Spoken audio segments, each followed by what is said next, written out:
Italy, once a shining beacon of Genoa cinema, now a lobotomized shell of its former insane self, with Khan's fodder and everything else having as much chance of crossing the Atlantic than a Nigerian refugee. Enter Stefano Miller, one of the millennium's few Italian Genoa auteurs, who gives us a poorly dubbed trilogia of sword and sorcery that you would not believe how long it took me to find physical copies of in the high street, because that's the point of this series. I take this shit very seriously, you know. It was 2 years, by the way. My fucking life. Games, originally known as Clang, is not only 20 minutes too long, it's 1.5 seconds out of sync. So the Gladiators invented chess, right? Only that it was people fucking about in a mud field, and it was originally called Clang.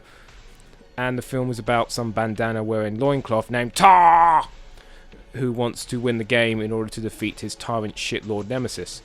And speaking of which, you too will be seeing stars after this film knocks you asleep with its languid pace, poorly lit cinematography, and general soap opera bollocks. Those who have contributed to the overwhelmingly negative reception Gladiator Games has online harp on repeatedly about the battle sequences being utter shit.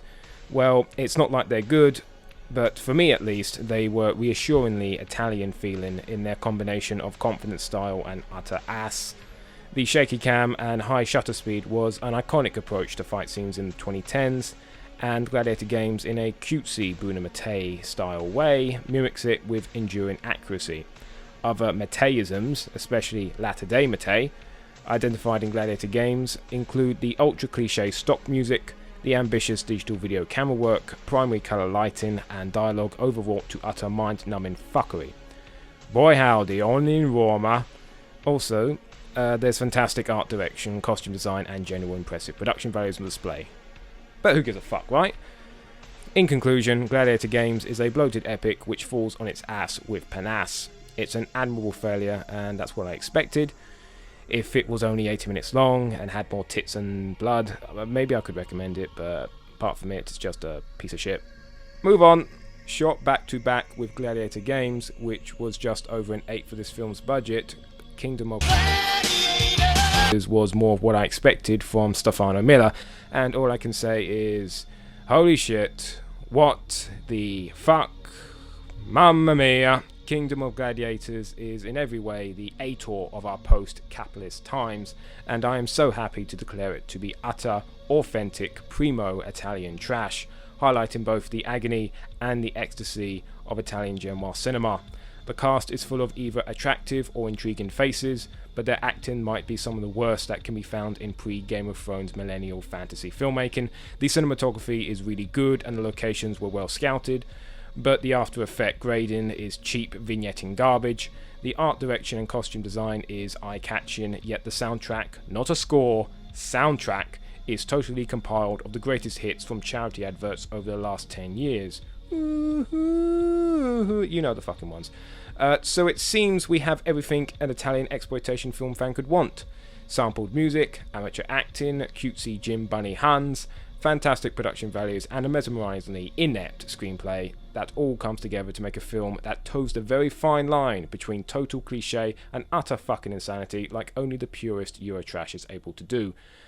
But just because I'm satisfied doesn't mean it's a good film, which I've come to learn the hard way. Even though Kingdom of Gladiators is a wildly entertaining first watch with its illogical story just too simple to be confusing and the directorial style too enthusiastic not to be endearing, diminishing returns through the eye-height rose garden would eventually conclude at a barren wasteland devoid of any engaging drama or arresting visuals. Kingdom of Gladiators is amazing trash, the likes of which I thought could not be made anymore, but it is still a shit film.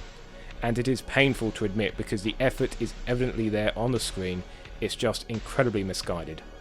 Maybe you can irk amusement out of 2 viewings, but after that, I would say all that could be salvaged from Kingdom of Gladiators would be mirth-inducing gauche.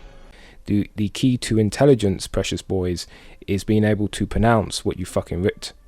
And on we go to our merry trilogy, concluding 5 years later in 2017 with Rise of the Gladiator, or Kingdom of Gladiator, the Tournament.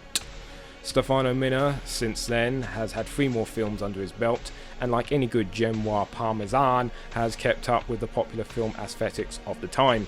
Thanks probably in part due to the miracles of technology, Rise of the Gladiators actually looks quite decent, with a decent grade this time round, which complements the cinematography really well.